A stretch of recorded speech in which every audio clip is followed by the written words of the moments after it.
Yes. Okay, so wow, thank you everyone. So all of your expectations will certainly be met for today. These are I am also as curious as you guys. So this is going to be a very insightful topic. So with all that being said, the first agenda for tonight's event, I would then like to highlight the reason why we are conducting this wonderful event. So, Southeast Asia Sustainability Festival 2022 is a good moment to exchange experiences and knowledge from youth led moments all around the world. It is supported by YSEALI, the Cultural Vistas, the U.S. Embassy of the Philippines, and this event aimed to achieve the Sustainable Development Goals, or the SDGs, based on evidence based and good governance of multiple regional actors. The Southeast Asia Sustainability Festival will provide you with a myriad of new insights about sustainability. So, a myriad of new insights, just like what you guys are expecting. There's a lot of insights that you're going to learn, and even youth led projects that we'll touch on later. By taking part in here, you will witness and be the young change makers with a direct impact on making a huge change in society. This session, we'll be discussing about a healthy environment. What can we do as young change makers to combat the many present issues that threaten our environment? Issues such as deforestation, climate change, global warming, pollution, environmental injustice, and many other issues. Can you name any other environmental issues we're facing? Yeah, don't hesitate to chat them in the chat box. So, stay tuned as we hear some of the most interesting platforms and initiatives that our fellow climate enthusiasts have in store. You might even get yourself involved in these projects, as we are to have a couple of Q&A and other interactive sessions later on.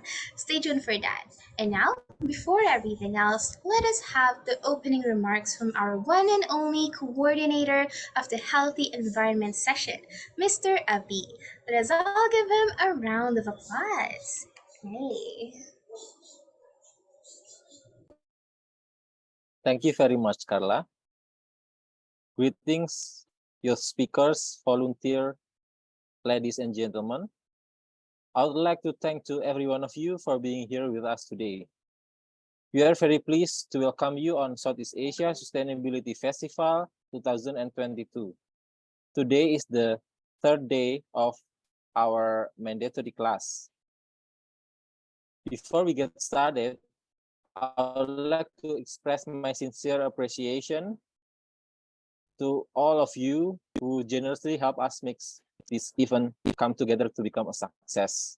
My dear friends, your speakers, Annisa and Rainbow, the Master of Ceremony and Moderator Carla, the organization partners, and all the volunteers. We could not have done it without you. The Southeast Asia Sustainability Festival is formed as a one-month program to share good practices and a platform of action in an effort to achieve sustainable development goals based on evidence-based and good governance of multiple actors in the region. The 17 SDGs can be grouped by 4 themes as the basis of SEASF program: thriving societies, prosperous economy, healthy environment, and partnership for the goals. This festival consists of 5 class sessions and 3 challenges according to the themes. Each session consists of 2 speakers according to SDG theme, 1 moderator, and 1 host. Ladies and gentlemen, I don't want to take too much time, so I will give a warm welcome to you from the deepest of our heart. To enjoy the class session, please ask through the chat box during the presentation and do the challenge happily. Thank you very much for your sincere attention. Thank you.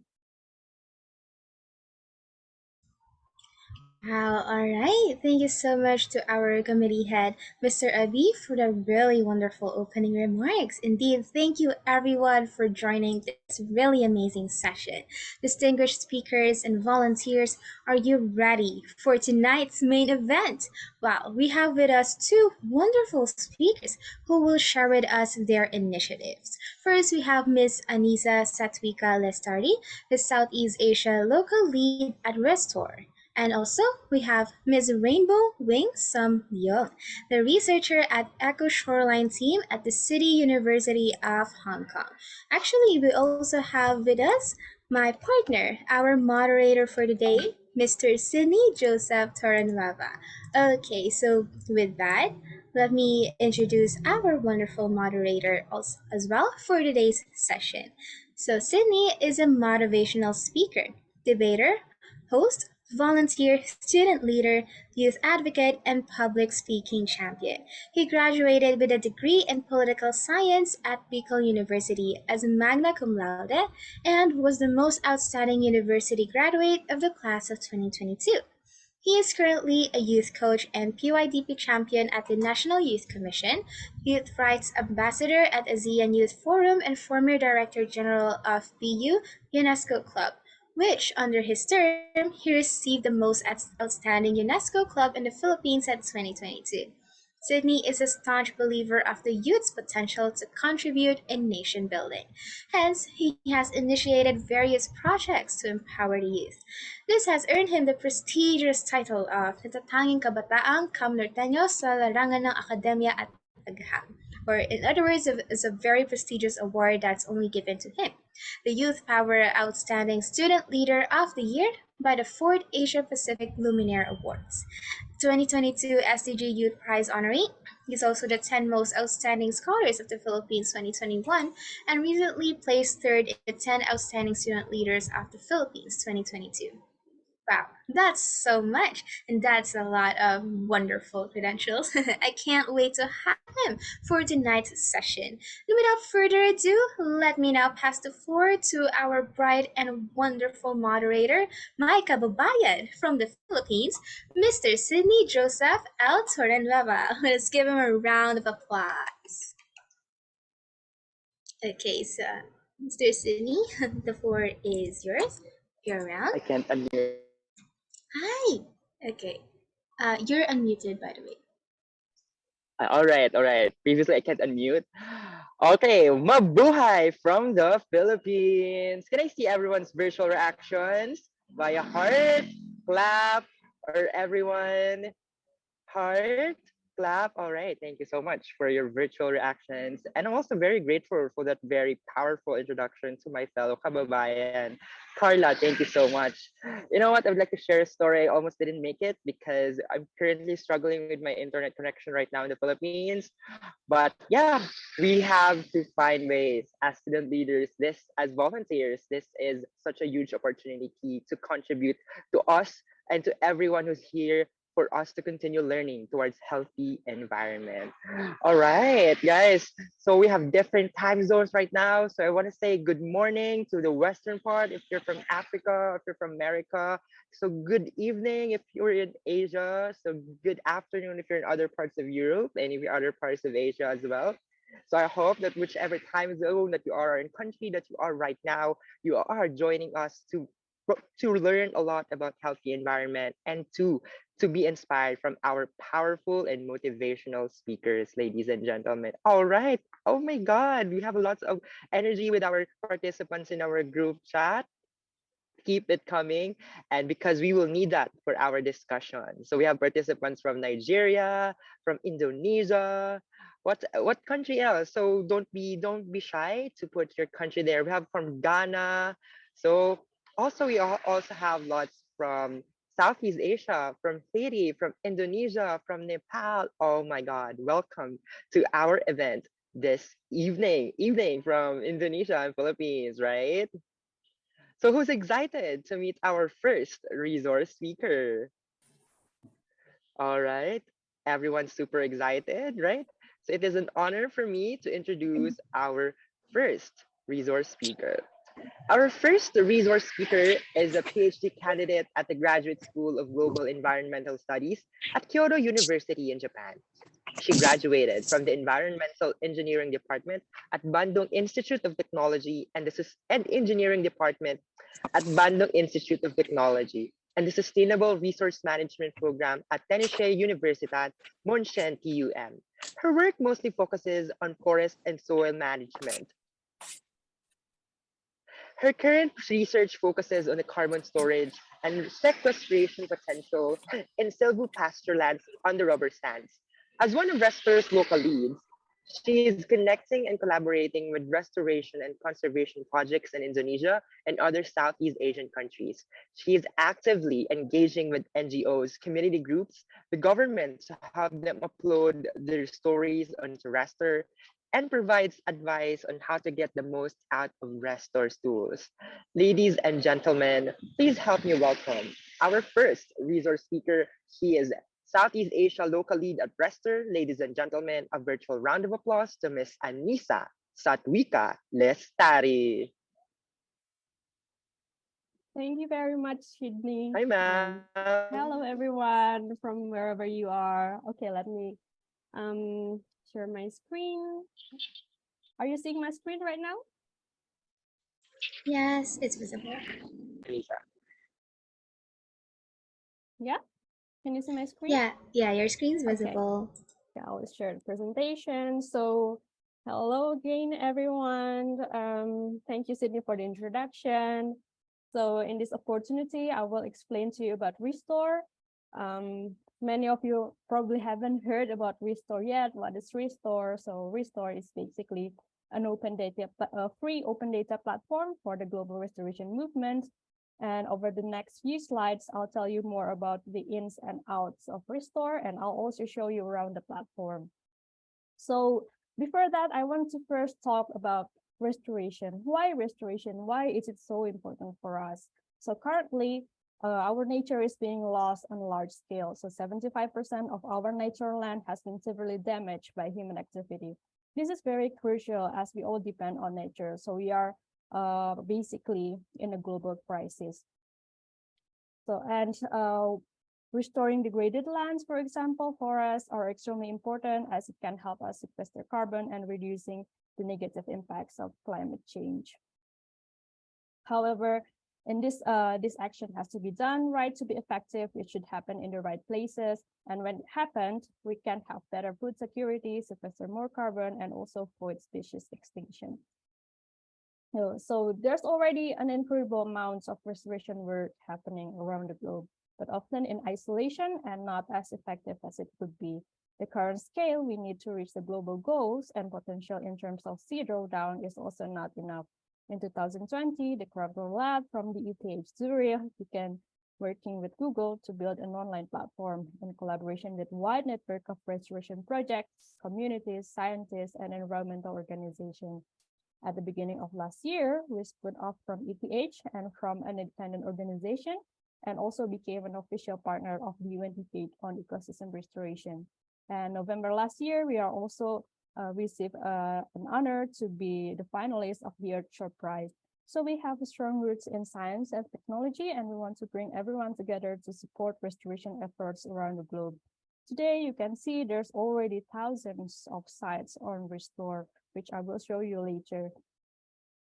So, well, what is actually our mission? So people always ask like about the organization, what is your actual mission? So Restor mission is to support and accelerate the restoration and conservation of Earth ecosystem by enabling effective and responsible restoration through scientific data and transparency, catalyze investment into restoration projects to connectivity, and inspire a global restoration movement so that this movement can be massive all over the globe.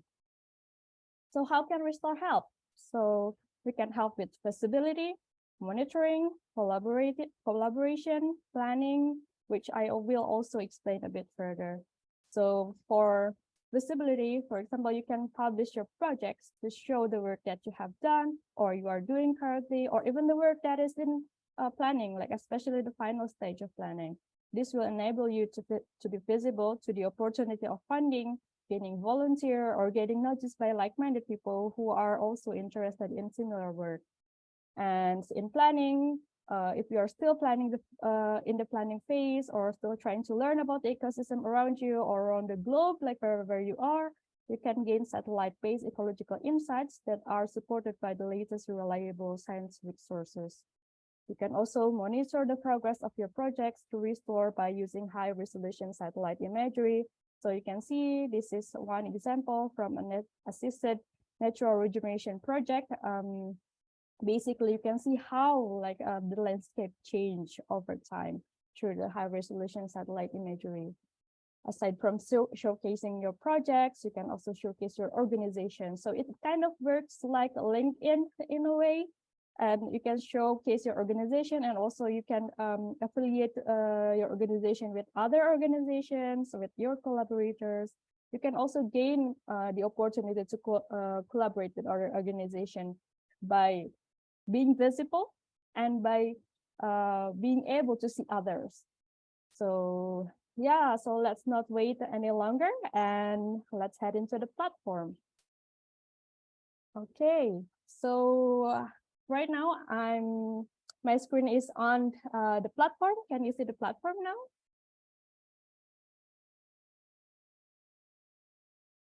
Carla, can you confirm? Yes, we can, Annisa. Okay, so you can go to the platform by going to www.restor.eco. So this is our homepage. Here you can see the globe of our restoration stories. So there are restoration stories featured in Restor. So here you can see the stories of community of coral restoration in Indonesia, also mangrove projects in the Philippines, for example, like here in Thailand about restoring native forests. And then we also have a lot of from Africa, here in Ethiopia, on community-led reforestation in Kenya, Angola, and then we also have some from India. And this is just small part of all restoration projects that are already on Restor.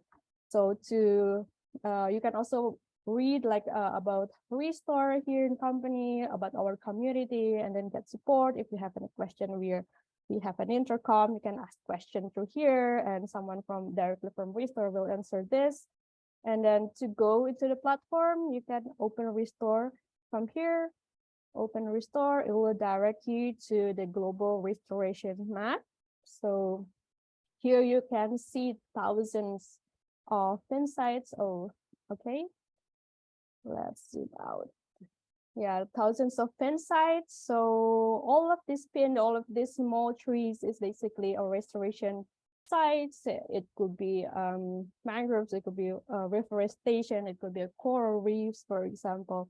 Well, that's however, like if you want to explore more and be able to see more on Restor platform, it's very I advise you to actually sign up to join Restor here, because you will be able to get more features when you go inside, especially like now we have a new feature on organization of profile.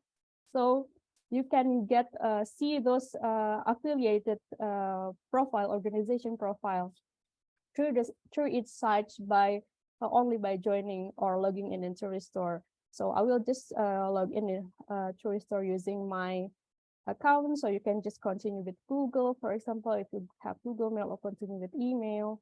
Okay, let's get into let's log in. Okay, so it will direct me, like for example, here is my overview, so I can have my profile here. So when you sign up, you're basically directed to fill in your profile. So here is it's a simple profile. You can have your profile pictures, name, where you're from, countries like country base, language that you speak, and expertise. If you go back, yeah, you can also upload your sites if you are already working in restoration, and you can have like collections and also add your organization through here. So let's go back to the map. So you can go back to the map by clicking this on Restor logo, or clicking on the sites. So let's try to explore. Let's try to at least look at one example. For example, we can get one. Oops. Okay, let's head into one of the sites, for example. Let me see. Yep. So this is, for example, is a project called the Pit Dome in Sebango Restoration Sites in Borneo, Indonesia. So You can see here, you can see the overview, the descriptions of the projects, and also you can see pictures. Here they are conserving orangutans, and you can see more pictures in here. You have contacts here, like with people you can contact, like from the organization if you want to know more about this project, and then the page to their own website. You can say what is the goal of your projects, and then members, organization. Here, for example, it's from Borneo Nature Foundation. And then you can also say, like, if you need any support, what kind of support do you need for your projects? Like, for example, this one for coordination or financial, if you need some funding, so that people can be easily know, like, what do you actually need? Yeah, and management, ownership, and so on. And here we have the ecological insight. So once you draw this polygon here, you will get you will get automated calculation of this insight on biodiversity, for example, or you can get a roughly like species that is available in your region, on carbon, water, environment, land cover, for example, for tree cover.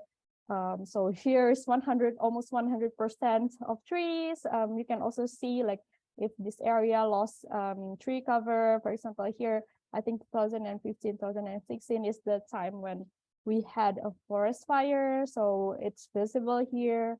And also you will be able to access satellite map over here to see how the landscape changed over time. Okay, let's wait for it to load. Yeah, so, well, because this site is really big, this is the optimum resolution. So the resolution is really accurate. So up to 50 centimeter per pixel. So if you want to the entire site, you can click this one and you can see how it changes. So this is from 2009, 2013, 2019, and 2022.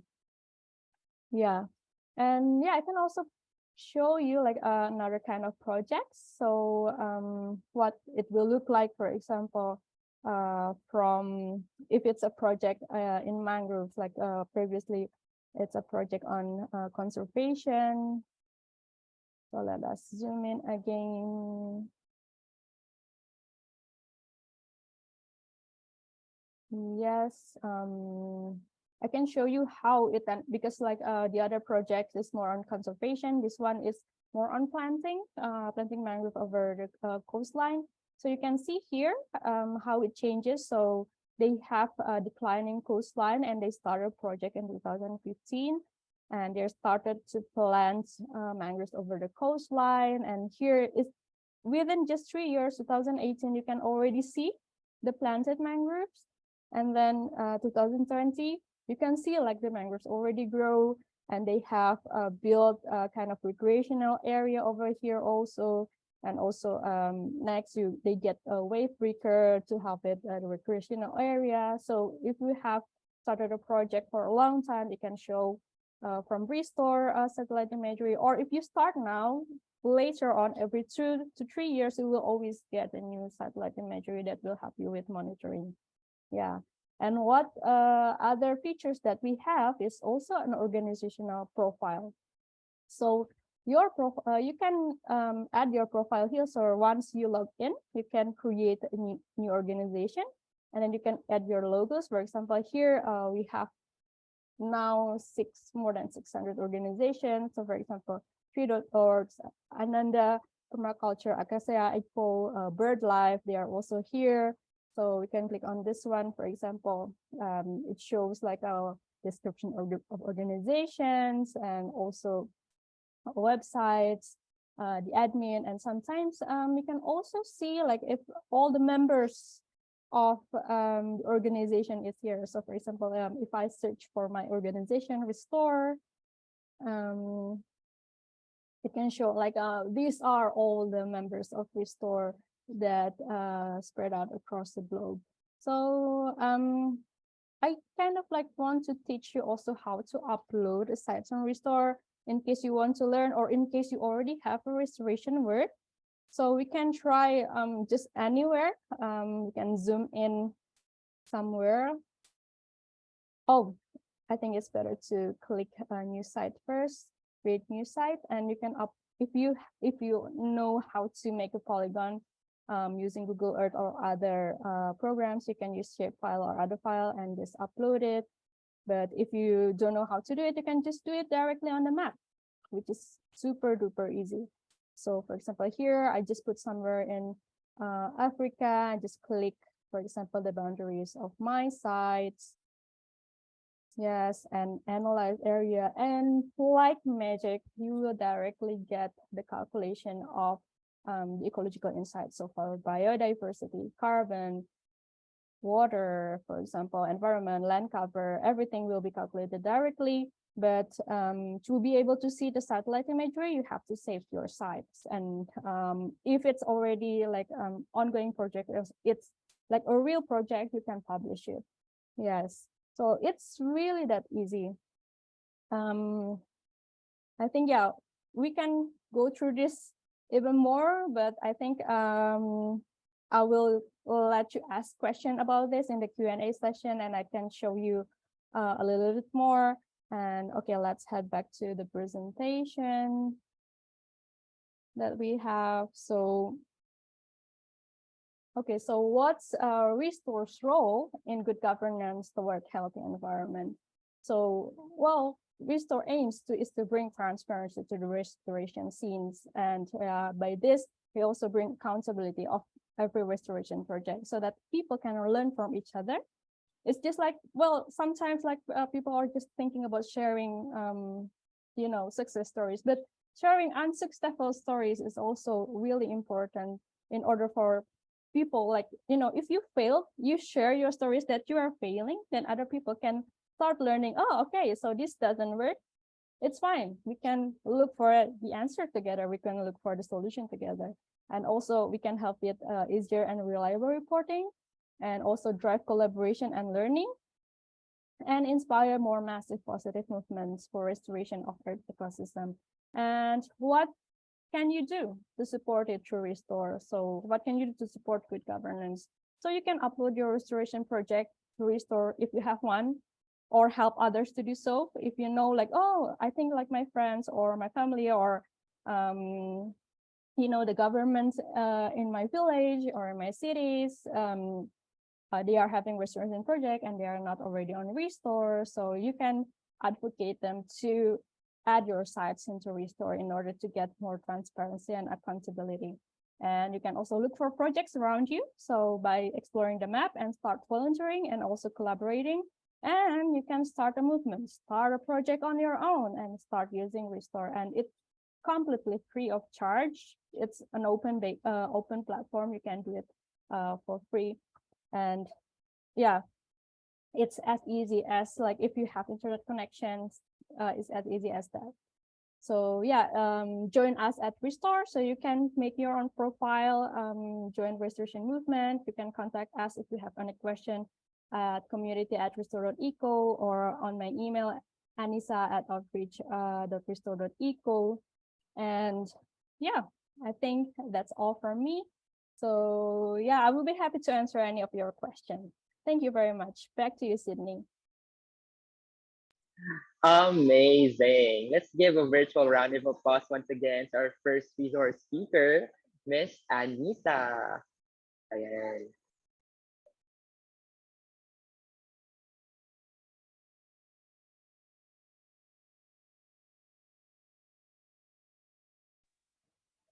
All right. So we are now moving to our question and answer portion. So if you have your questions, please don't be shy to kindly type it here in our Zoom chat, or I may invite you to raise your hand to personally ask your question to our resource speaker. All right, so before anything else, Miss Annisa, so here is the first question that I would like to ask of you during your discussion. So I'd like to know, how did Restor started? What was the primary motivation for you to become part of Restor, and what is the main environmental issue that Restor tries to address? So the main motivation is actually to see, like, many projects around the globe that are isolated. They don't work with each other. They don't know each other. I mean, many laboratories around the globe, many researchers, they are having scientific data, but many organizations have difficult access to it. And then, yeah, we just need to start learning from each other. Like we shouldn't keep like our fail on by ourselves, like our success on ourselves, like we should share it. And that is the main motivation for Restor. And also like, I think like this kind of, yeah, we think like, okay, like let's make people collaborate. And then how we did that, like, okay, let's build a platform where people can see each other in terms of restoration, so that they can find each other, they can contact each other. And yeah, that's how Restor is built actually. All right, thank you so much for answering. So we have our first question from the group chat, from our Zoom chat. So here's a question. So do you support tree planting projects, like in terms of funding for community projects? And then second, how is the progress has been so far since you started being part of Restor? Okay. So this is a bit of misconception. So Restor doesn't actually do restoration project. We host like a map and database for restoration projects. So we don't actually provide the fundings, but if you put your projects into Restor, it will be visible to the funders, because we have funders who ask us like, hey, do you know if any projects need funding? Well, if the project is on Restor and they say that they need funding, the funders can find them using filters. And that's how you get the funding. So it's not that Restor is the one who provide the funding, but by being visible, that says that you need a funding and show that you actually do a good work by, you know, adding your pictures, because people, you know, funders really interested in what you are doing in the fields, like how you communicate with the local people. So that's how you get funding. So we want to be a bridge between the funders and you, like a restoration project on the ground. Yeah.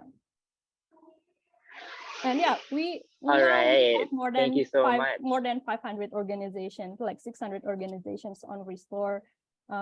Also like more than 120,000 sites from those 600 organizations. So it's already really huge, and it's all over the globe. Yes. Yeah, over you, Sydney.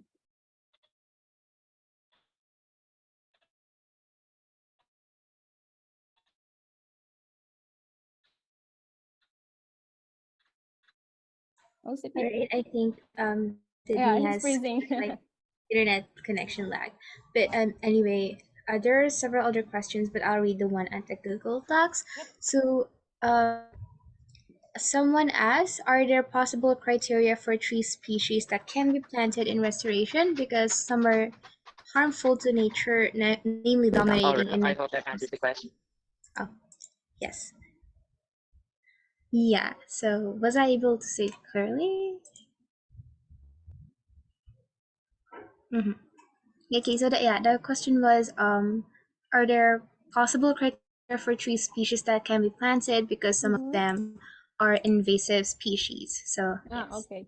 So right now we are working on that. So as you probably seen, we have biodiversity tab, but now it's just roughly the number of species. Later on, we should have actually the species of trees that you can plant on your area that is not invasive. And if it's invasive, there will be like a sign that it's invasive. Be careful for planting these trees. But now the project is not there at the moment. We are still refining it. But what you can do is like try to find another projects within your area, like very close to your area. Contact them and ask like, hey, do you know how can I learn from you? Do you know any species that is like, you know, recommendable for my area, for example? And that's how you do it also, because this is not just information from Restor to the users, but from users to the other users. Yeah. Okay, thank you. Next, we might be entertaining one of those who have raised their hands. So we have here Lamin Singh Hate. You're recognized. You may state your question. Lamin, okay. Yes, I just want to ask regarding to the restoring. If you look at the map in West Africa, Mhm. there are it is not featured at that area. So if I want to start a project, Yeah. what are the qualities that the restore is looking for so that I can put it in the project region to be considered to have this restore in my area? So because well, Restor is an open platform, you can just directly put your sites on Restor. So just by drawing directly, yeah. So well, probably I can share my screen again to show you what I did previously to draw the sites. Let me share my screen again. Okay. Here, like on this section, you can once you log in, you will have this option to create. And are you like familiar with the making of polygons and so on, like for example by using GPS and so on?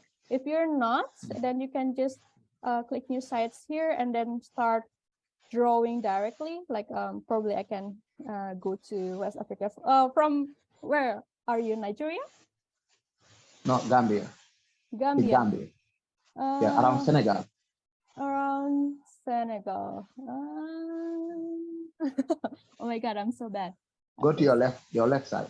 Go to your left. I'm seeing your mouse. Go to your left. Go a little bit up. Okay. So we can go through here. Yes. Gambia, or for example, like here around the river, you can, if you don't have like any kind of like handheld mapping, or you don't know how to do it, you can just draw this directly here, the boundaries of your sites. You can let's zoom in, for example. If you draw really large sites, it should be at least 10 points. And then you can analyze your area. And then after that, you can save your sites. And then, yeah, for example, like let's just not wait, save your sites and then add all of the information, site name, description, and so on until you can publish it at the end. So yeah, I can probably add test. For example, yes, what is it restoration? When does it start? Restoration, conservation, for example, restoration, and yeah, and then continue, and then you will get like what kind of intervention and so on until you finish to make their sites, and it will be visible like the others if you publish it. Like at the end of the process, you will be asked like, do you want to publish your site and make your site visible to other users or not? Because sometimes you just want to try it out and you don't want others to see your sites, like the trial your sites. work. Yeah. So yeah, it's as easy as that. Like if you already have the polygons ready, you can go to new site again, and then here there's an option to upload area file, and you can choose the shape file or other file like KMZ, KML, GeoJSON. You can you can make it from Google Earth first, for example, and just select your file from your computer. For example, here like I have KML. I just open and then oh, not this one, the other one, I think, yeah. And then it will be directly uploaded like this one. And then again, you just analyze the area and then finish all the street. Wow.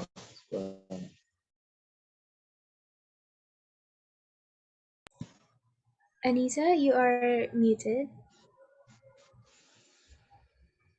Okay, and you can just add the profile. Yeah, the pictures to okay, your, thank you very much. yeah, it's super easy. Yeah, sure. The way I see it, it is easy. And yeah, I but will if you try have any to- more questions, we actually have a local lead also in Africa. So in South Africa and also in Uganda, and because they are always in the same time zone as you, I can connect you with them. You can just contact me on my email and then I will forward it for you to them, because basically they know the place better. Yeah. Yeah, sure. I will do that. I want to start my own organization toward working for this restoring, so that we can also have, because looking into your presentation, you have such very key points regarding, because these are areas that will help us in our agricultural aspect. And in the Gambia, if you look at it, we depend, I can say 75% of our food, we depended on agriculture. Yeah. So having things being like this, it will help us in that sector. Sorry. So thank you very much for that presentation. Yes, thank you. for your question also. That was very informative. Thank you so much for that question, and of course for the clarification as well from our speaker to with regards to the question. So here's another question from our chat box. So there are many forests in several countries was used for any kind of activities that is heading to develop our infrastructure, for example, to build some public building or so on. So what is your opinion? So is it actually right if the good infrastructure is also taking an important role to achieve some goals? But on the other side, we are losing our forests. So what is your opinion about this, Miss Annisa?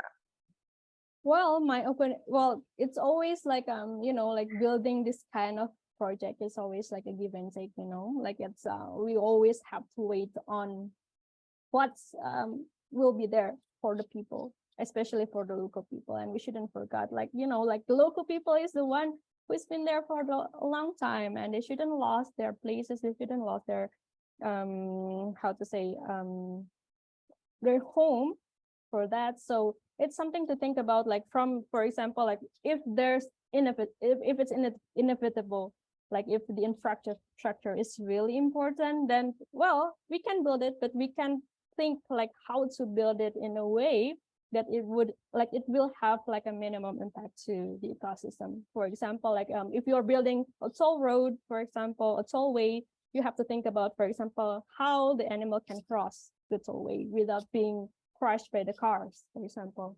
Like, so the animal crossing is really important. And also something like, make sure that, building the tollway will not, how to say, really cut like this, if like there's a migration, for example, migration in places, like from one place to the other, from some species, we have to make sure that this migration can still happen with the infrastructure, something like that. Like sometimes, like of course, like not sometimes, like every time we have our process, we always have to think about this, and it's our job, like as a youth, also to advocate this. Like whenever the government have our a kind of like company have like a plan to build something in your area, ask those questions, like how you will be responsible for all the environmental impacts that will take place after you build or during the building of the infrastructure, and how can you help, like because it's not just about putting responsibilities to them, but you will also have to give out your ideas, and you will also have to like, okay, like there should be a replanting of trees, like I can help, and that is how you can make difference. It's not just about putting like all the responsibilities to others, but let's also take some of the responsibilities to ourselves also, because we will also get advantage of the infrastructure, right? So yeah, that's one thing also. Right, I completely agree, Miss Anissa. So now let's call on a participant who raised his hand from Indonesia. All right, Indra. Indra. So yeah, you may like unmute yourself. And all right.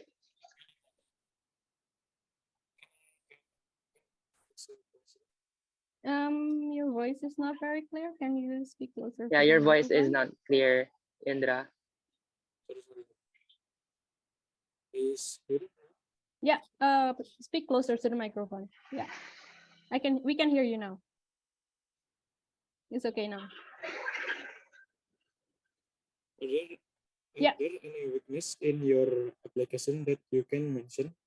Maybe some obstacle contra with the culture in the place, or contra with the industry. Example, simpan in the coastal area. Maybe it can obstacle of the simpan, but example mangrove is the one of the plant with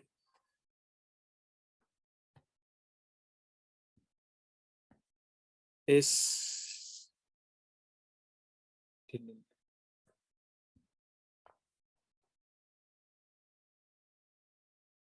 safe in Indonesia.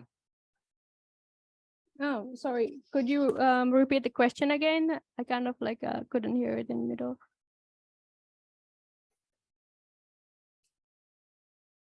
Or you can say that in are Indonesian. I any can also answer it in English.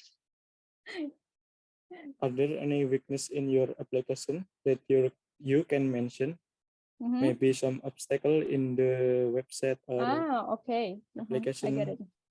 So we can mention those in the description. For example, there are projects that say like they are close to mining areas and they have this pressure by mining. You can put it in the description. Hey, this project is like our areas is close to the mining area, so please support us so that our areas that is protected land is not encroached by mining. And yeah, it's as easy as that. You can put as many words as you want in the description, in the project description. Is that clear?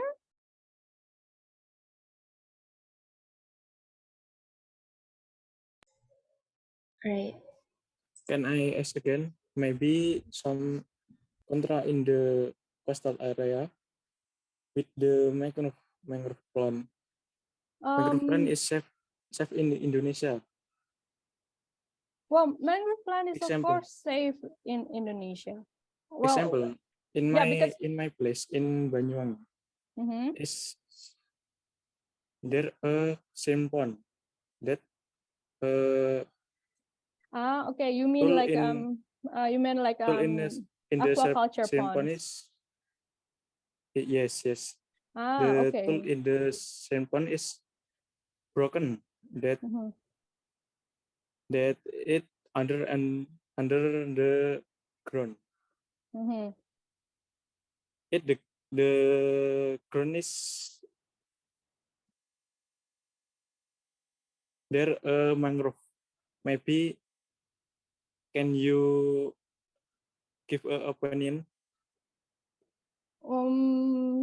Well, I'm not an actual expert in mangroves and with ponds, but obviously, like if you have like, because now I know like the situation, it's not just in Indonesia, it's all over Southeast Asia or any coastal area that you will have many aquaculture ponds on the coastal area. But yeah, of course, having the mangrove as a barrier from your pond to the sea part or to the coastal line, it will be really beneficial to prevent, for example, abrasion and then prevent the pond to be broken and so on. But this is not something that we can see through Restor. This is something that is more local. And because Restor is the global data set, this is something that, this is something that we are looking for you to give us feedback. Like, we want this kind of feature because right now, like Restor is an open platform, is for users to be built, and you can give us feedbacks like, for example, I want this feature to support my restoration project, and you can give those feedback to us and it will be put on our list of development and it will be out. So yeah, that's what you can do, I think. But yeah, I don't think, it's not possible to see that from Restor platform. All right, thank you so much, Indra, for that question. So because we have limited time, I'm afraid that we have to close our open forum this evening. But don't worry, we will still have our next question and answer portion for our next resource speaker. But before I let you go, Miss Annisa, I'd like to ask one final message that you have for our participants regarding healthy environment. So everyone, I'm very happy to be able to present here and hear all of your questions. Like I'm reading I will be reading all of the questions from the chats also, and I'm very welcome for you to contact me on my email and just start joining Restor, looking for projects around you, learning from projects around you, or if you want to be connected to other projects in other countries, just contact them, try to be connected, learn from them. And yeah, like healthy environment is not just regional problem, is not just like a problem in our local scale, it's a global scale. So even though like it's just one of us working on something, there will be many others who are also working, so you're not alone. So let's collaborate together for healthy environment. Thank you so much, Ms. Annisa. Once again, everyone, let us give her a virtual round of applause. All right, everyone, round of applause. Let me see your Zoom reactions. All right. Thank you so much, Miss Annisa. And now we will put everything that you've learned from our first resource speaker to a sharing discussion, because we will move on to our breakout room discussion, in which we will be divided into 4 different breakout rooms, in which you will answer this question. What concrete actions can participants take, starting from small things, so they can contribute to the SDGs related to the theme of a healthy environment? So in the breakout discussion, each member or each participant part of that breakout room will have to answer this question. And afterwards, one member from that specific breakout room will have to present in general what they have gathered from the sharing and from the answers of each member of the breakout rooms. I will call 2 groups later in the presentation parts. You will have 15 minutes to answer this question and to collaborate and to listen to the answers of your fellow participants. All right, I will type the question here in our chat box. So here is the question once again. All right, let me read. What concrete actions can participants take, starting from small things, so they can contribute to the SDGs related to the theme of a healthy environment? And that's it. See you in 15 minutes. Everyone, please participate, and may you come up with great answers and solutions. Okay, and last but not least, we'd like to tell everyone also that you can be as creative as you want for your presentation. If you want to have a short singing or jingle, or you even want to dance for how you present it, any form of presentation, as long as you convey your message. So that's all, and let's make this fun and amazing. Good luck!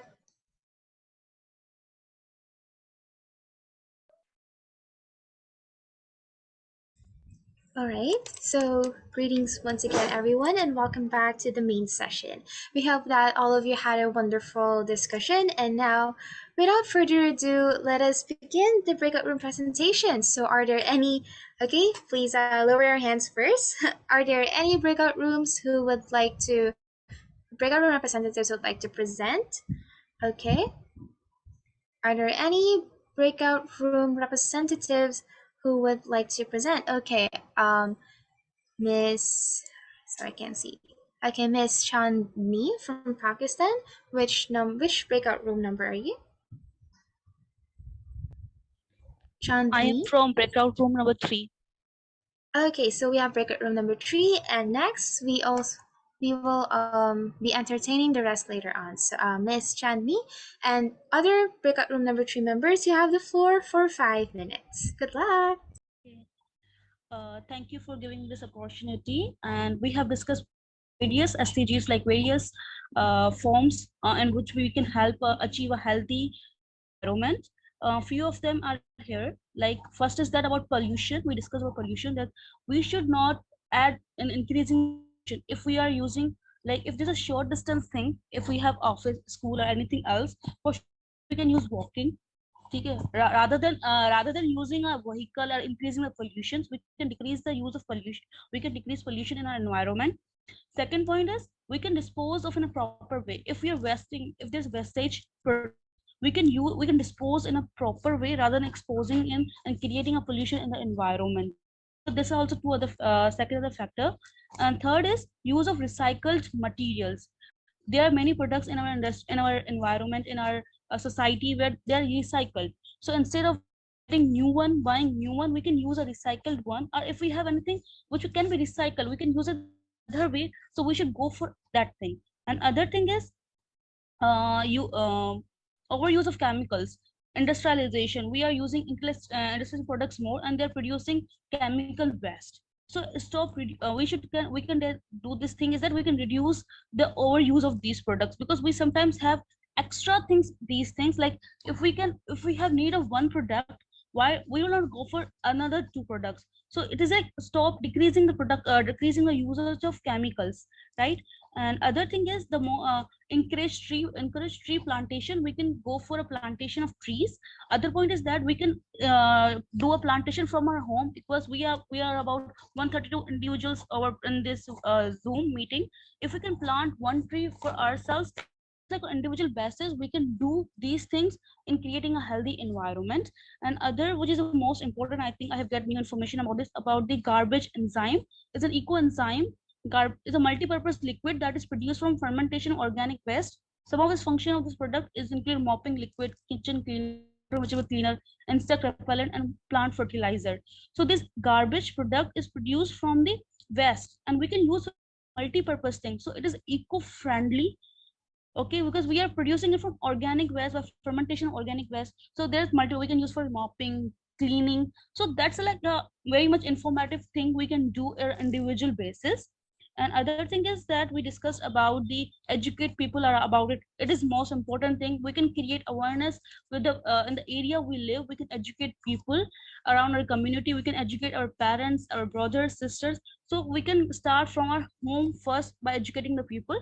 Stop wasting the resources. What resources we have, we don't just stop. We should just not waste them. Conservation of resources, that everybody get equal opportunity to use the resources. Sometimes that we have all the things, another person doesn't have anything. So we should and we are what we do just waste these resources. So we should do equal distribution of resources. We just conserve them. Like we have minerals. If we overuse them, they will deplete from our earth. So we can what the thing we can do this is we can conserve them and use them in a proper direction. And other thing is healthy one stop and having public restroom for each crossroads. Like we are in traveling or in the pathway, if we have restrooms for that, it's like we can create a healthy environment. So that's all from the room number 3 room number 3. Thank you all for listening to me. Thank you very much. Thank you so much, Ms. Chandni, for that comprehensive report regarding the learnings from Group 3. And in that case, we're now going to proceed to other groups. So, Indonesia 594 Eka. Yes, which group number are you? Yes, I'm from a group 1. Okay. All right. So you may begin your presentation. Your 5 minutes starts now. Okay, thank you for the chance. And here I'm trying to summarize all of our discussion relating what can our small actions that we can do to achieve and health environmental itself. From our discussion, we have something to we can do. The first one is having a personal plan. I mean, like if we can create our own behavior, and based on our behavior, we can become the example of another person who can see us, and maybe they can take example for us to have a good behavior to achieve health environmental itself. The first one is having a personal plan. I mean, like if it's possible for you to have a personal plan, like such a flower, or you plant a tree, or an exact track. The second one is eat a local product. So for the example, instead of having a fast food, or it is better to eating organic food. The third one is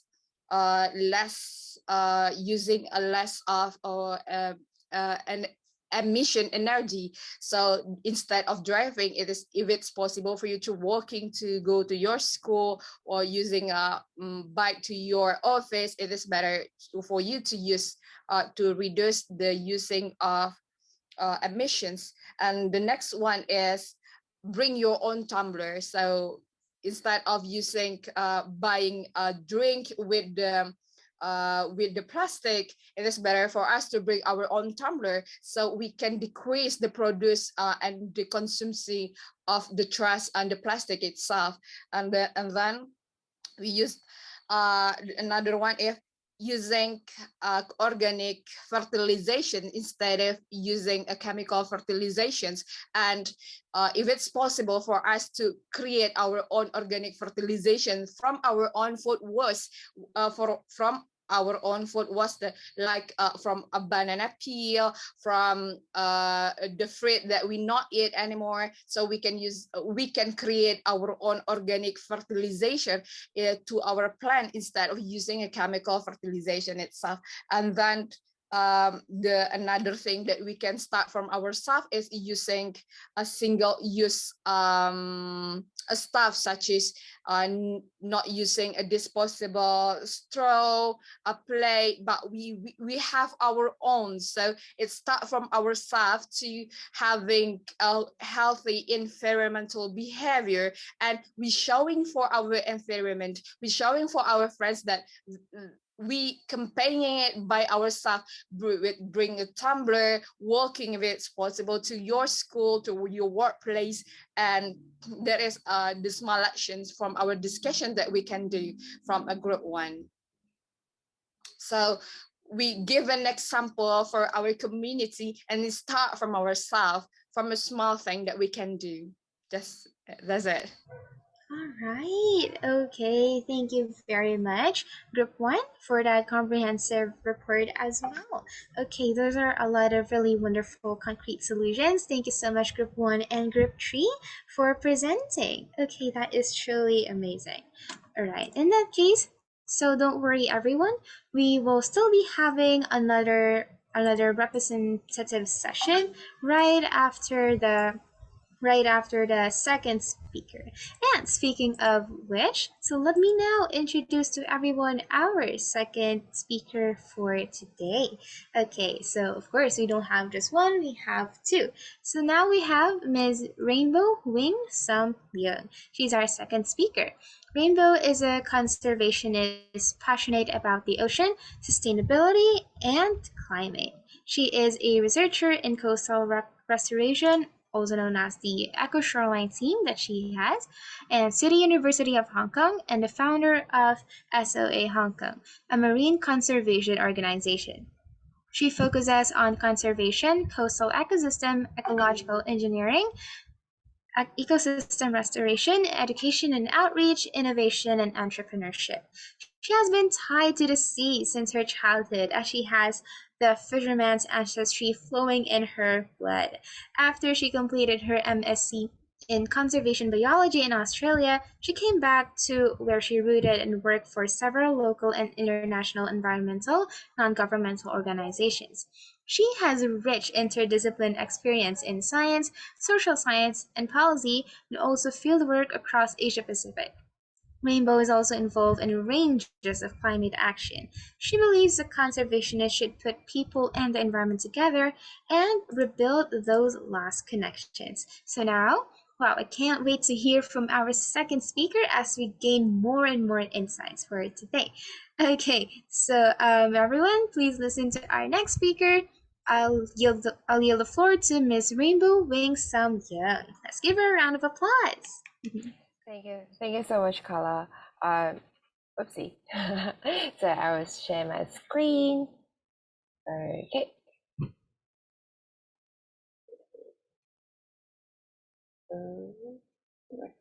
Okay.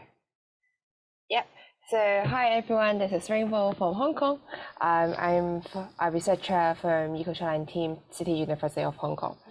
So today my topic is on coastal restoration with ecological engineering, using a case study in Hong Kong. So to kickstart the presentation, I would like to ask you guys a question. So what are the major threats to biodiversity that you can think of? If you can use the chat box, please put your answer into the chat room so I can see. Oh, okay, here we go. Do we have any answers in the chat? Okay, I will move over so everyone can. So human, yay. Letter, yes. What else you can think of that are contributing threats to biodiversity? Oil, plastic, climate waste. Yep. Okay. So keep your input in the chat. So I will monitor it. I'll talk about it as well. So some of the threats included climate change, which also have like ocean acidification and ocean warming issues. Another one is habitat loss and degradation. For example, land reclamation and also deforestation. We also have pollution, so water pollution or plastic pollution, invasive species like lantana species or lionfish in the sea. overexploitation, like overfishing practices. Also, the last one is other potential threats like diseases. So today we're going to focus a little bit more on habitat loss and degradation. So globally, 40% of the population lives in coastal area. This map shows the wetline. The shoreline is actually having a greater degree of modification, and it often associated with the blue dots, which is the coastal city with more than 1 million people. So we can look into like Southeast Asia or Asia Pacific in general. There's a more dots on the more modified shoreline area. So those modification on shoreline is actually coastal development, and people are using different resources, logistic, and land reclamation issues. So they develop the shoreline.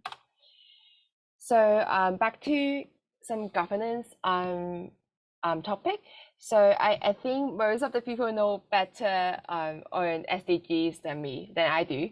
So I would just say today we're going to focus a little bit more on SDG 13 and 14. So the climate action and the life below the sea. And many of you, I think you guys know about like 2021 to 2030 is the UN decade of ecosystem restoration. To support that, those targets and initiative, Chinese government also have some policy on important ecosystem protection and restoration. So their target is to reversing the marine ecological degradation and maintain more or at least like 35% of natural shoreline. And some of the actions included coastal ecological protection and restoration work, especially they mentioned Greater Bay Area, which Hong Kong located. So in the policy, they also mentioned promote and sort of like building artificial reef and implement the ecological construction of seawall and try to protect the breeding grounds for important marine organisms. Hong Kong also followed that trend. So in one of the action plan, the government suggested to incorporate biodiversity consideration in planning and development processes. And this is Mr. Paul Chen. He is the former Secretary for Development, and he also talked about adopting Ecoshoreline in New Earth Convention seawalls to improve the environment. So in Hong Kong, there's over 15% of the shoreline are artificial, mainly in the area of Victoria Harbour, North Lantau, and Tolo Harbour. So they serve as multiple purposes, including shoreline protection, transport facilities such as pier, cargo port, airport, breakwaters, etc. So how the shoreline hardening problem related to healthy environment. So actually, natural rocky shore has a higher habitat capacity that can encourage or harbor more species. So usually in Hong Kong, after the government did some reclamation work, they create two types of seawall in orange. So one type is vertical seawall on the left-hand side.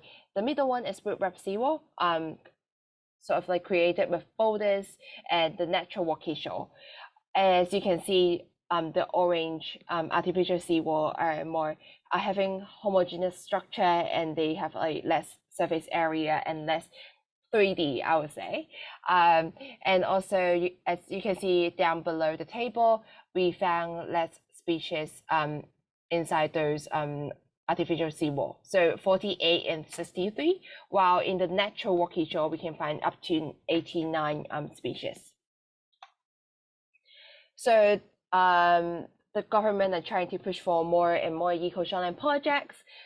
We have basic infrastructure, eco-shoreline projects like airport, integrated waste management facilities near Long May Beach, and also we have pilot trial at different sites, Victoria Harbour project in Chuen Wan, Causeway Bay, and Wan Chai Basin. So they are pushing for more and more projects.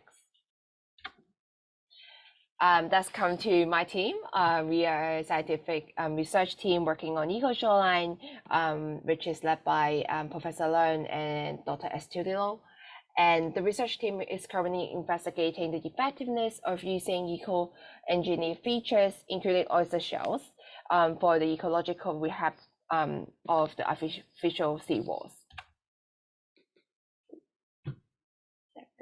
Okay, so there are three main targets for Ecoshoreline trying to achieve.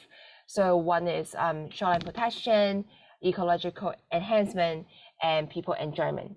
Because of the limited time today, we're going to be focusing more on ecological enhancement. So what does that supposed to mean?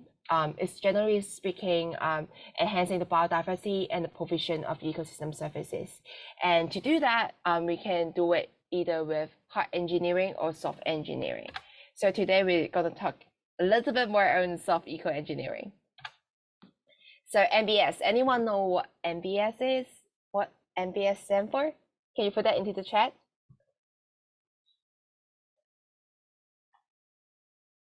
Yes, nature-based solution. Well done. So yeah, nature-based solution is using the tools that nature already provide to address the issues resulting from poor land or resource use, climate change, or other societal challenges, and trying to enhance the existing natural or man-made infrastructure. So that's NBS. Okay, another question for you guys. Do you know how many liters of water can one single oyster can filter per hour? Do you have any guess? Can you put it in the chat? How many liters of water can one single oyster filter per hour? So at the meantime, I will play you the video. This is a time lapse of a filtration experiment. So the green water that you can see is we put some microalgae into the water, and the oyster are trying to filtrate the water across the time. So as you can see, there's like up to like 1.5 hours or so, and the water got super clean at the end of the experiment. So in the chat, I see 1, 10, 5, 4. Someone said I'm gonna Google it. Okay, yeah. So ta-da! I use Hong Kong oyster, which is a Hong Kong sort of a native and named by Hong Kong. A Hong Kong oyster is an example. One single Hong Kong oyster can filter up to 30 liter water per hour. 30 liter of water per hour. So imagine how many water you recommend to drink. So 2 liter per day. They can actually filter up to 30 liter per hour. That's how powerful they are. So we talk about like how useful or how powerful oyster is, and we need to talk about like some of the threats that oyster reef are facing. So oyster reef, that's estimated globally 85% of them have been lost, and 15% of oyster reef are remaining around the globe. So how do we save them? I will use a case study to explain how we're trying to save them. So this is a pilot study of eco-engineering in Hong Kong. So 3 locations in Hong Kong were picked. So they represent different types of water body. Longgutan in the west, which is adjacent to the Pearl River Delta, is more estuary water. Malaysia is an enclosed bay. Sai Kung is more near to the Pacific Ocean, which more oceanic water. So this is the initial oyster cage on the left-hand corner. It's like shiny with primary producer, the algae, also stuff there. And then we also have the middle one, which is like after 2 years, as you can see, the color changes and many things are living on the oyster basket. the video down below is the underwater camera. So we are trying to observe any animal or invertebrate using utilizing the habitat, the oyster cage as a habitat.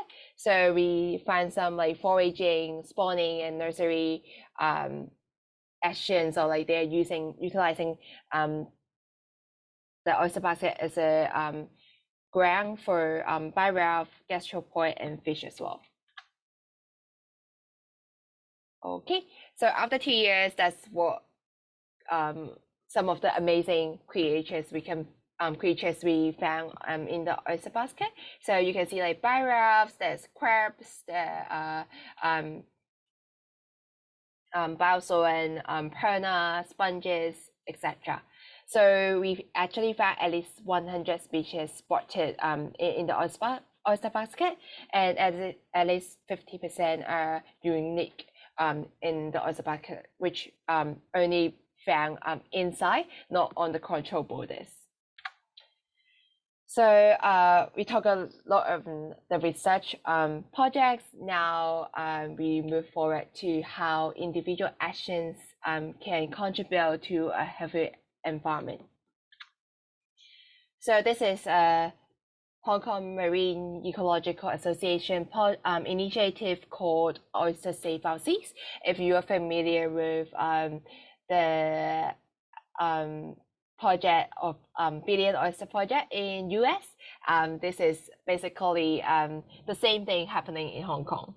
So we are trying to do restoration of oyster reef habitat in the polluted water and improve the water quality in Hong Kong and the marine ecosystem as well. We are trying to engage diverse stakeholders and integrate ecological restoration with scientific research, education, and public engagement to try to achieve our goal. So basically what we do is we trying to restore the environment with oyster shell string that on the left hand side with the photos, and we do research, educate school kids, and also to general public as well. We also do some engagement with different media. So usually the program we will give a talk on like the oyster reef importance, and then in the middle, like after the talk, we will have some workshop with oyster shell string fabrication workshop, and after that we'll deploy into the ocean, as you can see on the right hand, the bottom right hand corner, and then we do regular monitoring with the school kids or general public.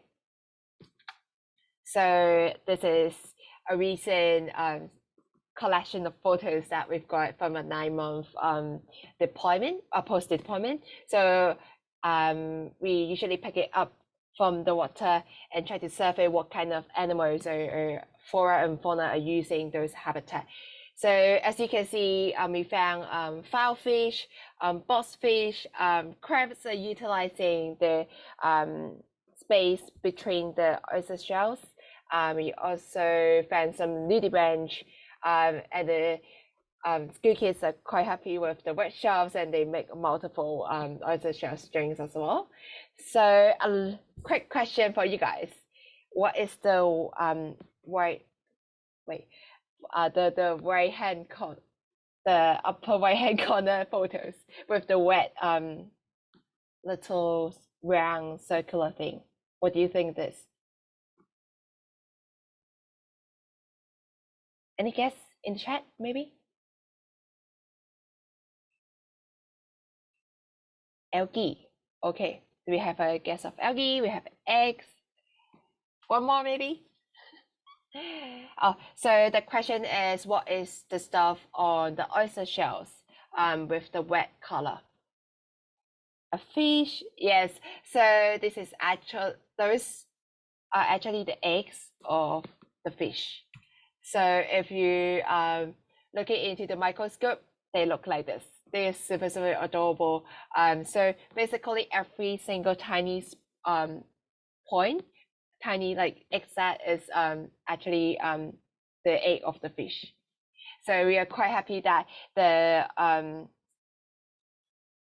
fishes utilizing those areas as a nursery ground to recreate more microhabitat for the fish to give birth to the next generation. So to finish off the presentation, this is the take-home message. Eco-engineer seawater, eco-engineering can enhance the biodiversity from when you compare to artificial seawall. But certainly we cannot make things back to the natural ecosystem, like how it looks like, how it was. So the most the priority is always protect the natural ecosystem, protect the natural environment. Restoration, coastal restoration with eco-engineering is something, then another approach that we can take when it comes to artificial seawalls. So yeah, if you're interested in more work that I did or my team did, so you can email me or follow our social media, and I'm more than happy to talk about more. Yep. Thank you so much. All right. Wow. So that was really such a wonderful session. And I like that it's very interactive. There's a lot of interactions in the chat right now and a lot of discussions. Wow, this just can't get any better. So thank you so much, Ms. Rainbow. And in that case, we are now moving on into our Q&A session. So yeah, wow. Okay, yeah, everyone says wonderful presentations and all. Okay, so yeah, we'll be having a questions and answer for 15 minutes from now. So participants who have a question, you may type them in the chat box or raise your hand. In that case, let me now recognize first those who raised their hands. So we have Jifan Anhar from Indonesia. You have been recognized. Okay. Do my voice clear? Yes, you're audible. Okay. I'm as the people not stay in the near with the sea. I wanna ask, what can we give to protect the sea? Did my question clear? I think what can we give to protect the sea as we not stay in the near of the sea? Yeah, thank you for the question. So I think one of the things that people living not in the coastal area can definitely do is, because I also think of the environment is as one. So basically what the rivers, let's put it in that way. If that's like a river stream from the mountain flowing into inland and then towards the sea, one thing that we can definitely do is trying to protect the not putting like pollutants into the river, and because the river will eventually go to the ocean. So I think like not putting clean up the river, or like be mindful about our emission to the river will be something that we need to we can do if you are not living near the coastal area.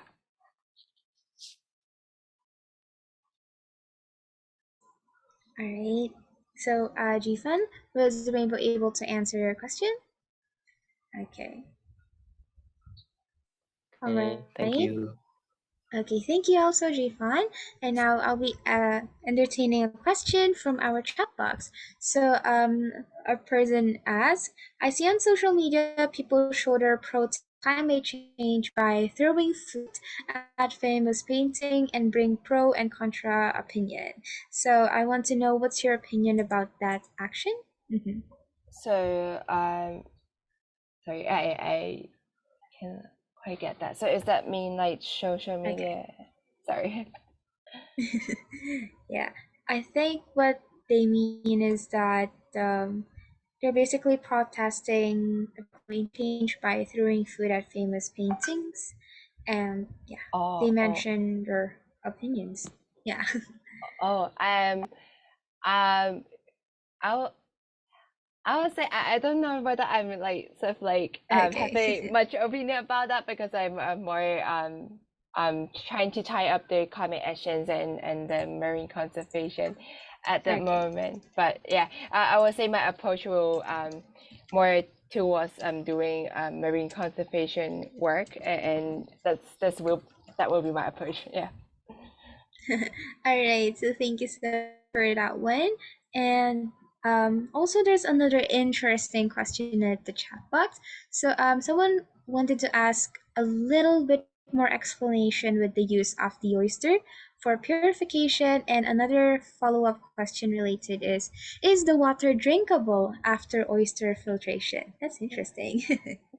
Yeah, so I think water purification, there there's certainly some ecosystem services can be provided with the oyster filtration, but as you can see, we are doing like pilot trials like in the ocean.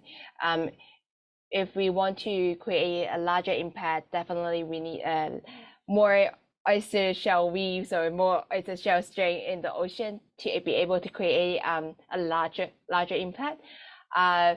Is the water drinkable after filtration? I would say it's because the biofiltration process is basically the oyster sucking the water, and then they take the food that they need, such as microalgae and stuff. But there are multiple different studies working on like heavy metal or chemicals that the oyster can filtrate. But yeah, that's like super interesting stuff that we need to explore a bit more.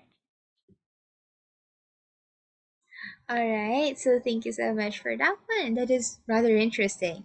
Now let's move on to those their hands. So Indonesia 594 Eka, you have been recognized. You state your question. Okay, thank you for the chance. In here, I want to asking the speaker about the.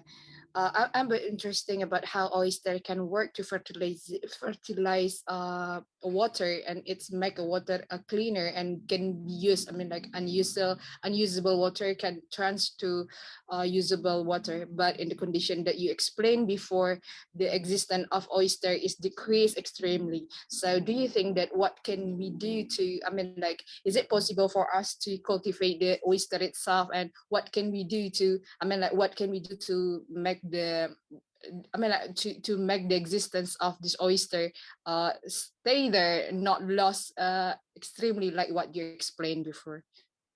Thank you. Yep, thank you so much for the question. So I think one of the things that I can think of, the oyster shell strain that I mentioned, they are aimed to create microhabitats for marine organism. So usually when post deployment for like 3 months to 6 months, we found sea sponges or barnacles or tunicate that are living on the shells first, and we found like turf or algae, that kind of stuff. We did spot some oyster larvae living on that, oyster babies that living on the oyster shells like after some time. But I think the most important thing is other animals are utilizing those like complex habitat as their home, as different like nursery or spawning ground. That's one of the ecosystem services that can provide it in short term. But in terms of making cultivating oyster to make water drinkable, I think that's yeah, and thing that we need more research and more yeah, study to work on. Yeah. All right. So was she able to answer your question, Eka? All right. Okay, that's great to hear. So thank you so much, Rainbow, for that one. And we also have another interesting question at the chat box. So the sea is already polluted. So do you think we can still have the oysters to help in filtering and cleaning the ocean, albeit the fact that it's already polluted? Yeah. Yeah. Thank you for that question. And I think yeah, it's often a little bit tricky I guess like yeah, one thing we need there's like two ways. So we often describe climate actions. We need to like sort of like it's like a top, and then we need to close the tape, right? So it's like kind of the similar situation in utilizing oyster shells or doing like restoration work in for the environment in general. So we the first thing I would say is to stop the pollution, and then with after that, then we can use like oyster different like approach like such as oyster shells string or other method to try to provide more habitat for the filter feeders organism to how to clean up the water and doing water purification. Okay, so thank you so much for that wonderful answer. I know it's kind of bit confusing as well, since I honestly that crossed my mind too. I was like, oh, good point.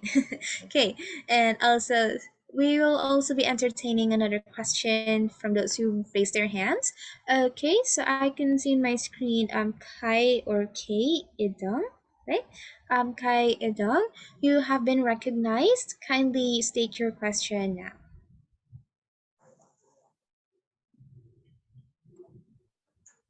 Okay. Alright. Okay. I would like to ask if are you there? Yes, we can hear you. Okay. If these oysters basically act as filters in the water ecosystem, are they safe to eat, or can we actually eat them? Like, is it good for the body? Is it healthy to eat them? Yeah, I think it kind of depends as well, because like if you're cultivating the oyster in the right in the mouth of the estuaries, or you sort of like cultivate them into in the open water, because there's like new system that they put into the open water area.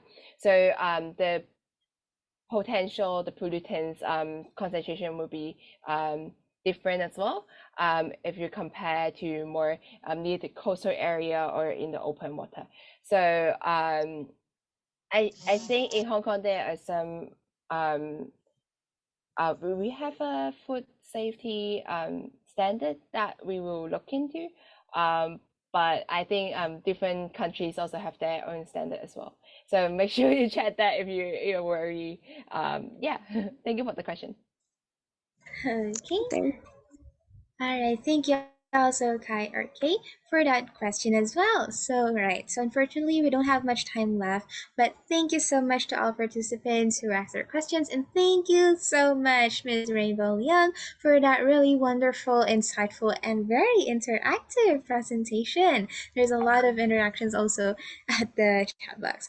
Okay, so congratulations and all that.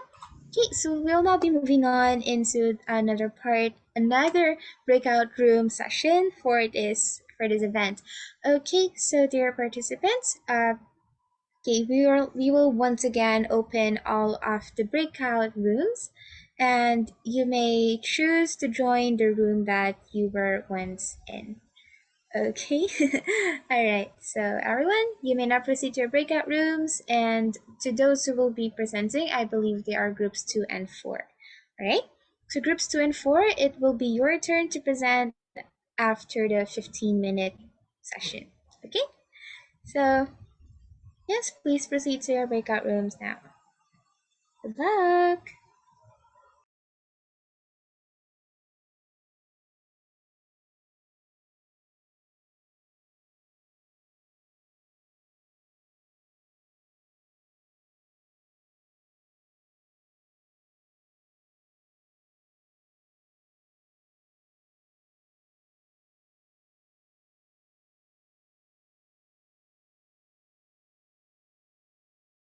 Running a bit low in time, but don't worry about that. You can always connect with your fellow groupmates on any social media that you'd like.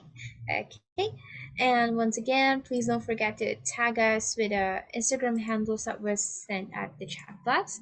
So our Instagram handle is at Young Southeast Asia Please follow us and tag us if you're posting any story or any post about this event and our succeeding and previous events. Okay, so in that case, as I mentioned earlier, the the groups who are to present must speak group 2 and 4, as groups 1 and 3 have presented earlier. In that case, may I now ask any representative from group 2 or group 4 who would like to show their presentation? Alright, so Ajila Sahid, the floor is yours. What group are you? Yeah, good afternoon from Nigeria. I'm in group 2. Group 2? Can you hear me? Yes, we can hear you. Yeah, group 2. Group 2. Alright, so you have the floor. You have 5 minutes. Yeah, thank you. It's a privilege to be part of this program, actually, and it's a privilege to be part of this program. And shout out to a room member, Odialo, from my group. She actually nailed a discussion, and I really love her presentation. Anyways, straight to the point of discussion. So we discussed on the little impact we can take or actions we can take in our community or country to actually impact on healthy environment. So number 1 point is education. Number 2, taking actions. Number 3, be responsible. And also we took time to discuss on plastic, even though it's not part of our back to education. Sustainable development goal number 4.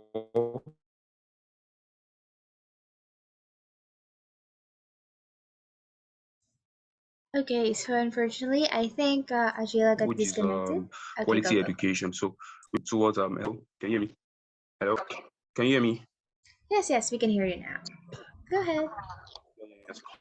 Yeah, so I said we discussed on education, on how we discussed the importance of education, on how it can impact healthy environment, and everything we have discussed so far, even in the entirety of the program so far, that has actually been hovering around education itself, because there's no amount, the amount of resources you provide, if people who you provide it for are not really informed or are not aware of the program, it will be a waste, you understand? So education is actually important, and we can actually start by educating people from primary school. I have an initiative in Nigeria here, which is that Operation Catch Them Young, you know, educating people from young age, so as to, because I believe habits or attitude learned while growing up lasts a lifetime. So when you teach people properly while they are growing up, you know, it becomes part of them, not a fake habit. So that's number 1. Number 2, taking actions. You know, recently I carried out an initiative, which is own a school project, where I went to schools.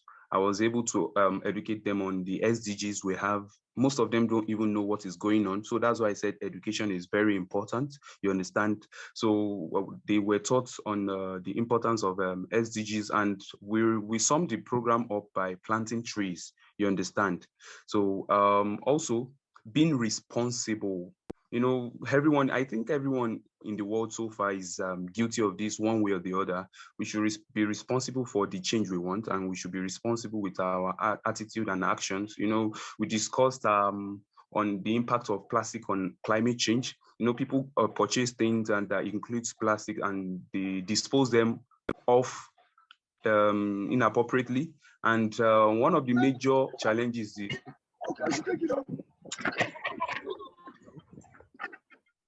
hello, I can. Yes, you may continue. All right, yeah. So one of the issues of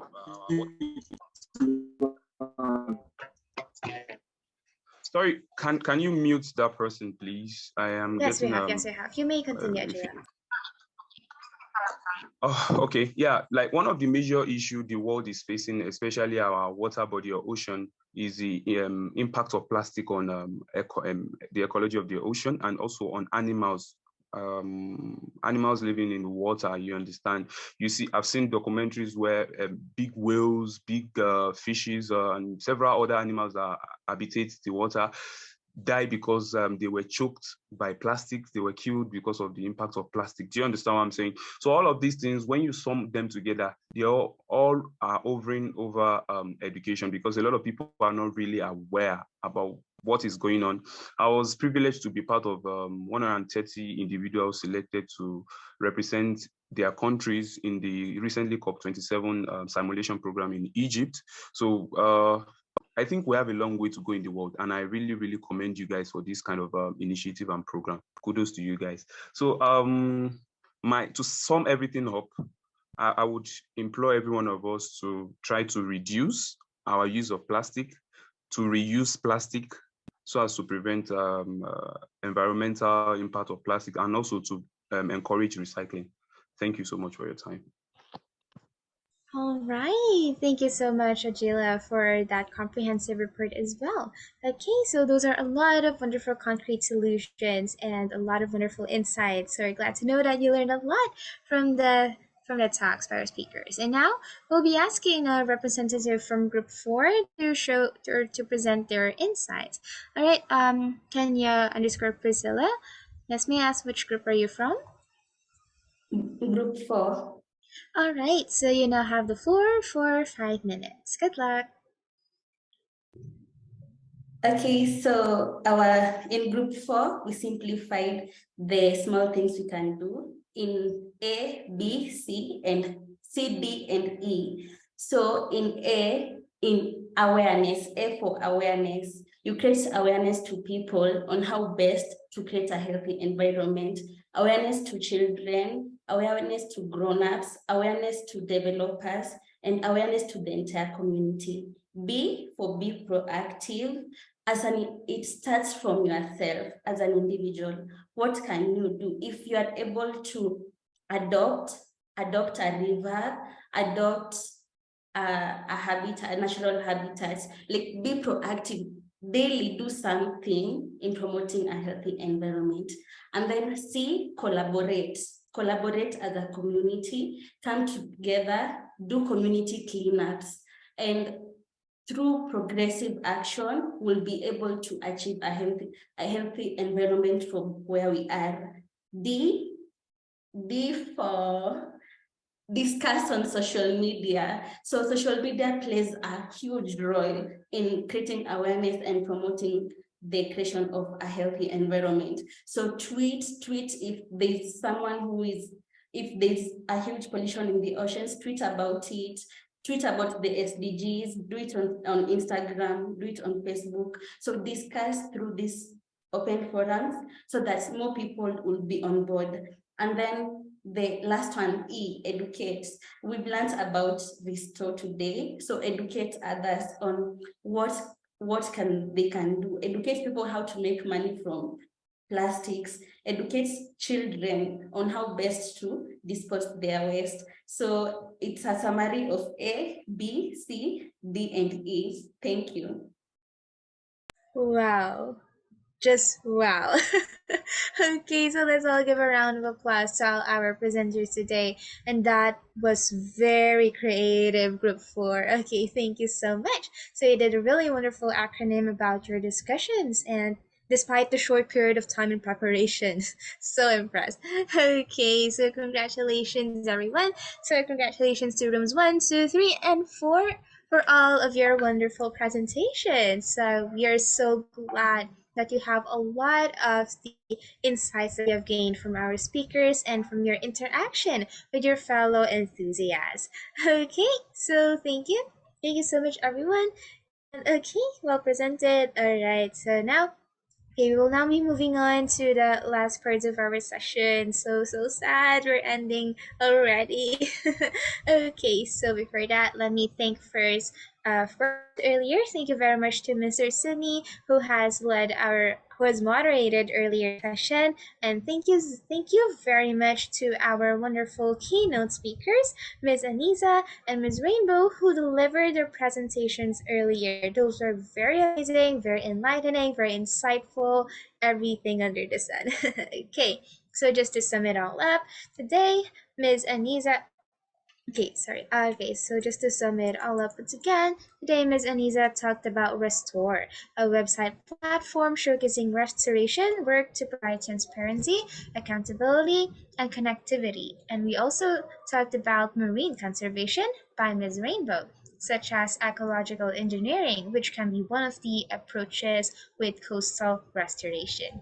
So restoring oyster reefs with oyster shells has also demonstrated encouraging and positive results in terms of biodiversity enhancement and biofiltration. All right, so we basically talked about the land and the sea. So what's our next topic? Is it the space? Just kidding. Okay, so this is wonderful, and we hope that everyone has learned a lot of insights for these sessions. So once again, please don't forget to fill in the attendance form for today's mandatory class. Once again, okay, it has been sent at the chat, so please don't forget about that. Okay. And once again, indeed, this was a very enlightening session, isn't it, participants?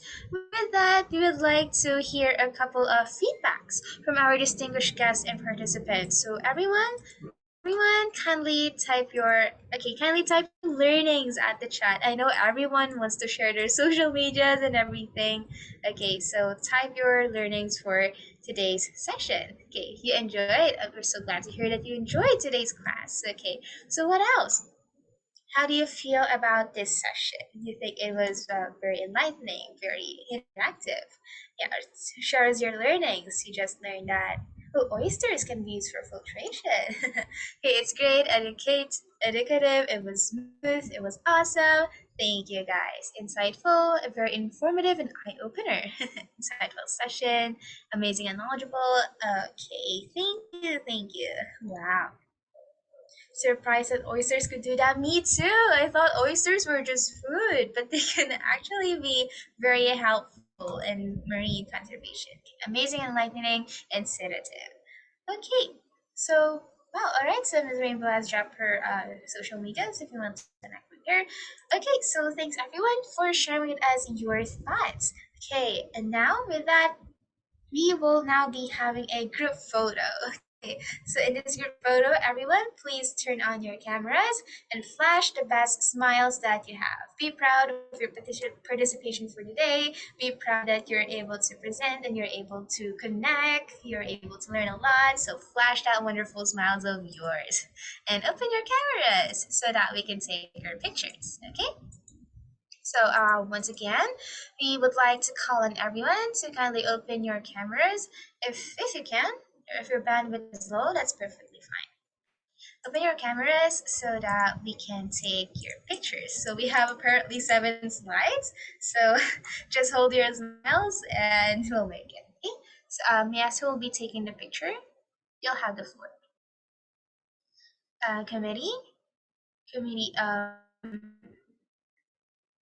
Committee, is there anyone that will be taking the pictures? Or I can just take Oh, it. yes, let me Alright. let me comment it, Carla. Okay, thank you. For first slide, 1, 2, 3, smile. Okay, thank you.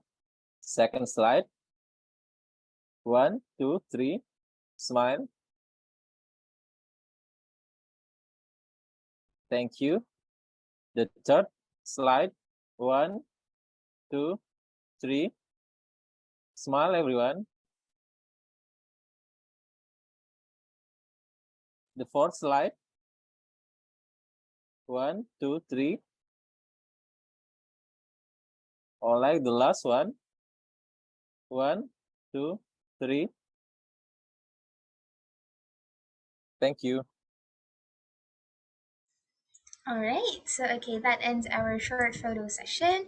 Okay, and once again, thank you everyone. Please don't forget to answer the attendance form that was being sent in the chat box, and don't forget to tag us at Young Southeast Asia, our Instagram handle.